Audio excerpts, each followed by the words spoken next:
ভাইয়ের খেলনা বন্দুকের নল বের করে বড় চোরটির একদম পার্সোনাল ব্যাংকে আঘাত করে। চোর বেচারা তখন তার সম্পত্তি ধরে বলতে থাকে, বাবারে মারে, আমি গেছি রে, আমার ভবিষ্যৎ একদম অন্ধকার হয়ে গেছে রে।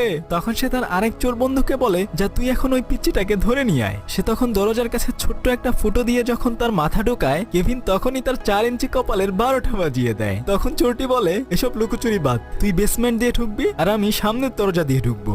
যখনই সে দৌড়ে আসে সিঁড়ি বেয়ে উপরে ওঠার জন্য, তখনই সে চিৎপটাং হয়ে পড়ে যায়। ঠিক একইভাবে বেসমেন্টের সিঁড়িতেও অন্য চোরটি আছাড় খায়। অনেক কষ্ট করে সে বেসমেন্টের ভেতরে ঢোকে। সেখানে অন্ধকার থাকার জন্য যখনই সে লাইটটা অন করতে যায়, উপর থেকে একটা গরম ইস্ত্রি তার মুখের উপরে পড়ে মানচিত্র এঁকে দেয়। একটু পরে সে সিঁড়ি বেয়ে উপরে উঠতে গেলে গরম আলকাতরায় তার পা পুড়ে যায়। এদিকে বড় চোরটি কোনোভাবে সিঁড়ি বেয়ে উপরে উঠে যখনই দরজায় হাতল ধরতে যায়, তখনই সে বিশাল একটা ছেঁকা খায় আর হাতেও তখন একটা মানচিত্র হয়ে যায়। তারপর সে বলে,